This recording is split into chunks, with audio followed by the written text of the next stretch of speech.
بسم اللہ الرحمن الرحیم۔ السلام علیکم ورحمۃ اللہ وبرکاتہ۔ امید کرتی ہوں کہ آپ سب اللہ رب العزت کے فضل و کرم سے خیریت سے ہوں گے۔ میں ہوں عائشہ بنت عبداللہ اور آپ دیکھ رہے ہیں اسلامک چینل۔ میری ریکویسٹ ہے ویڈیو کو اینڈ تک ضرور دیکھیے گا۔ عزیز سامعات، آج اللہ رب العزت نے مجھے جس موضوع پر لب کشائی کرنے کا موقع دیا وہ ہے حضرت ابراہیم علیہ السلام۔ دعا ہے کہ اللہ پاک حق اور سچ بیان کرنے کی توفیق عطا فرمائے اور غلطیوں سے درگزر فرمائے۔ موضوع کا آغاز کرتے ہیں۔ عزیز سامعات، اللہ کے نبی حضرت ابراہیم علیہ السلام اللہ تعالیٰ کے انتہائی مطیع اور فرمانبردار بندوں اور جلیل القدر انبیاء میں سے تھے۔ مشکل سے مشکل حالات میں وہ حق اور صرف ایک اللہ کی عبادت اور اطاعت پر قائم رہے۔ ان کے زمانے میں لوگ پتھر اور لکڑی کے بنے ہوئے بتوں کی پوجا کرتے تھے۔ وہ ستاروں، سیاروں، چاند اور سورج کی بھی پوجا کرتے تھے۔ ان میں سے اکثر لوگ اپنے بادشاہوں اور حکمرانوں کے سامنے بھی سجدہ ریز ہوتے تھے۔ اللہ کے نبی حضرت ابراہیم علیہ السلام کو اللہ تعالیٰ نے ایسا دل اور ذہن عطا کیا تھا کہ وہ سچائی کے سوا کسی دوسری چیز کو قبول نہیں کرتے تھے۔ وہ غور و فکر کے عادی تھے اور زندگی کو سنجیدگی کی نگاہ سے دیکھتے تھے، جبکہ ان کے ارد گرد کے لوگ لاؤبالی اور بے فکری کی زندگی بسر کر رہے تھے۔ حضرت ابراہیم علیہ السلام سچائی کے دلدادہ اور شیدائی تھے، جبکہ دوسرے لوگ صرف وراثت میں آئی ہوئی رسموں اور روایات میں جکڑے ہوئے تھے۔ حضرت ابراہیم علیہ السلام کا والد عام قسم کا بت پرست نہیں تھا، کیونکہ وہ نہ صرف بتوں کی پوجا کرتا بلکہ اپنے ہاتھوں سے بت بنایا بھی کرتا تھا۔ لیکن ابراہیم علیہ السلام کے دل و دماغ کو اللہ تعالیٰ نے بچپن ہی سے روشن کر دیا تھا۔ وہ ہر معاملے میں عقل و شعور سے کام لیتے اور لوگوں کی اس بے عقلی پر حیرت کا اظہار کرتے کہ وہ خود ہی بت بناتے ہیں اور پھر انہیں حاجت روا اور کارساز سمجھنے لگتے ہیں۔ انہوں نے اپنے گھر والوں اور اپنی قوم کے دین کو پرکھنا ضروری سمجھا۔ انہوں نے فطری جستجو کی بنا پر اس بات کو سمجھنے کی کوشش کی کہ کس نے اس کائنات کو پیدا کیا اور کون اس کا نظام چلا رہا ہے۔ جن چیزوں کی لوگ پوجا کر رہے ہیں وہ تو خود بے بس اور کسی دوسرے کے حکم کی پابند ہیں۔ ستارے اور چاند، حتیٰ کہ سب سے بڑھ کر روشن سورج بھی حکم کے مطابق طلوع ہوتا ہے اور حکم کے مطابق غروب ہو جاتا ہے۔ ان میں سے کوئی بھی رب کائنات نہیں ہو سکتا۔ رب وہی ہے جس نے ان سب کو پیدا کیا اور جس کے حکم پر سب کچھ ہوتا ہے۔ وہ دوسرے لوگوں کو بھی ان کے جھوٹے معبودوں کی بے بسی کا قائل کرنا اور ان بے جان پتھروں کی پوجا کرنے پر شرمسار بھی کرنا چاہتے تھے۔ اس لیے آخر انہیں ایک اچھا موقع مل ہی گیا۔ ایک روز سب لوگ کسی بڑے میلے میں شرکت کے لیے بستی سے باہر گئے ہوئے تھے اور بت کدہ خالی پڑا ہوا تھا۔ ابراہیم علیہ السلام کلہاڑا لے کر اس میں داخل ہو گئے اور سب سے بڑے بت کو چھوڑ کر باقی سب کو ٹکڑے ٹکڑے کر دیا۔ منظر کچھ اس طرح بن گیا جیسے سب کے درمیان لڑائی ہوئی ہو اور سب سے بڑے بت نے غصے میں آ کر چھوٹوں کو تباہ کر دیا ہو۔ جب لوگ واپس آئے تو اپنے بت کدے کی تباہی دیکھ کر ہکے بکے رہ گئے۔ ان کا ذہن فوراً ابراہیم علیہ السلام کی طرف گیا۔ حضرت ابراہیم علیہ السلام کو بلا کر لایا گیا اور ان سے پوچھا گیا کہ کیا ہمارے معبودوں کا حال آپ نے کیا ہے؟ حضرت ابراہیم علیہ السلام نے جواب دیا، بلکہ لگتا ہے یہ کام ان کے اس بڑے نے کیا ہے، لہٰذا تم انہی سے پوچھ لو اگر وہ بولتے ہیں۔ یہ بات سن کر وہ اپنے دل میں سوچنے پر مجبور ہو گئے اور آپس میں کہنے لگے، بے شک تم ہی ظالم ہو کہ بتوں کے بارے میں وہ کچھ کہتے ہو جو ثابت نہیں ہو سکتا۔ پھر وہ شرمندگی کے مارے اپنے سر ڈال کر اونھے ہو رہے اور ابراہیم علیہ السلام کے سامنے یہ کہنے پر مجبور ہو گئے کہ یقیناً تم بھی جانتے ہو کہ یہ بت نہیں بولتے۔ اس جواب نے حضرت ابراہیم علیہ السلام کو موقع دے دیا کہ وہ بتوں کی پوجا کو حماقت ثابت کریں۔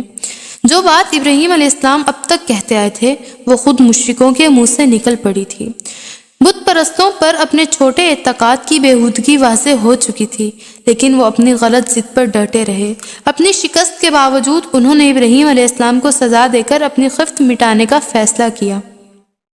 انہوں نے بہت بڑے پیمانے پر آگ کا الاؤ جلانے کا انتظامات کیا۔ ایک گہرا گڑھا کھود کر اس میں لکڑیوں کے انبار لگا کر انہیں آگ لگا دی۔ جب آگ کے بلند شعلے نکلنے لگے تو ابراہیم علیہ السلام کو اس کے اندر پھینک دیا۔ ان کا خیال تھا اس طرح ان کی شکست کے نشانات مٹ جائیں گے اور سچائی ختم ہو جائے گی، مگر اللہ تعالیٰ نے سچائی کو واضح کرنے کا فیصلہ کیا۔ اس نے ابراہیم علیہ السلام کو صاف بچا لیا۔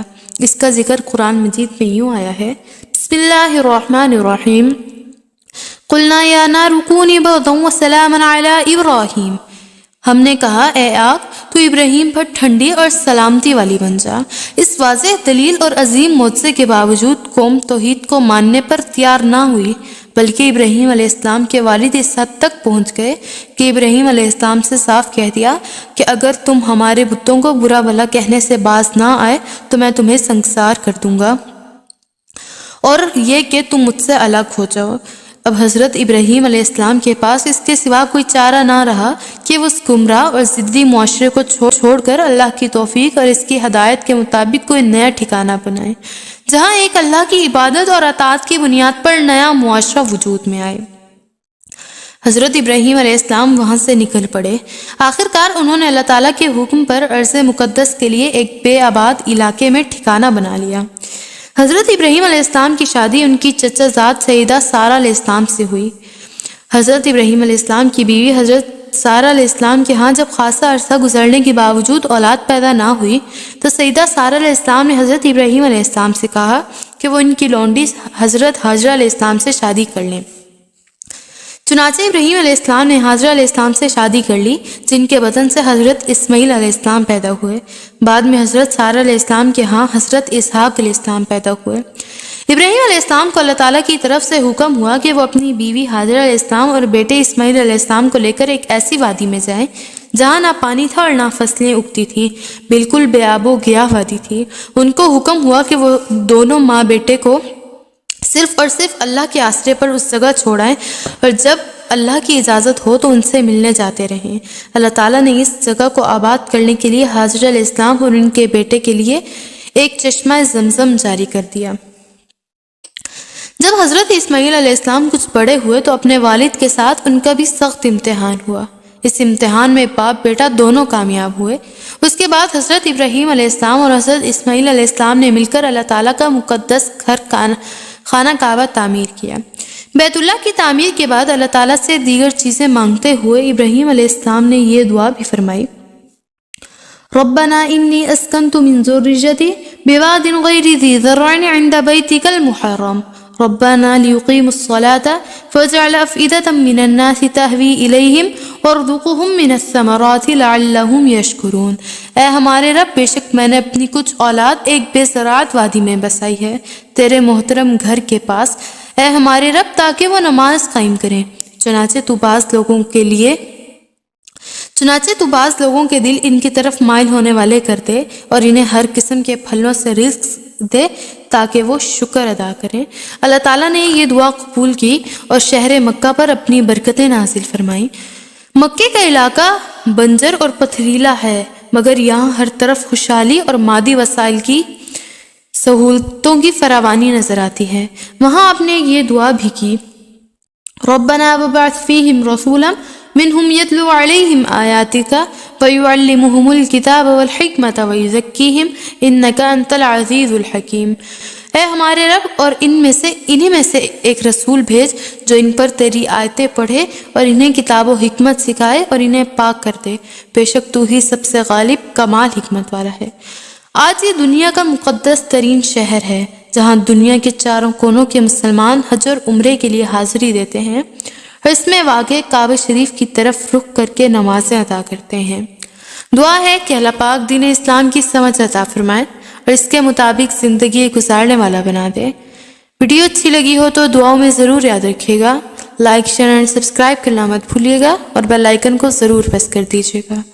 السلام علیکم ورحمۃ اللہ وبرکاتہ۔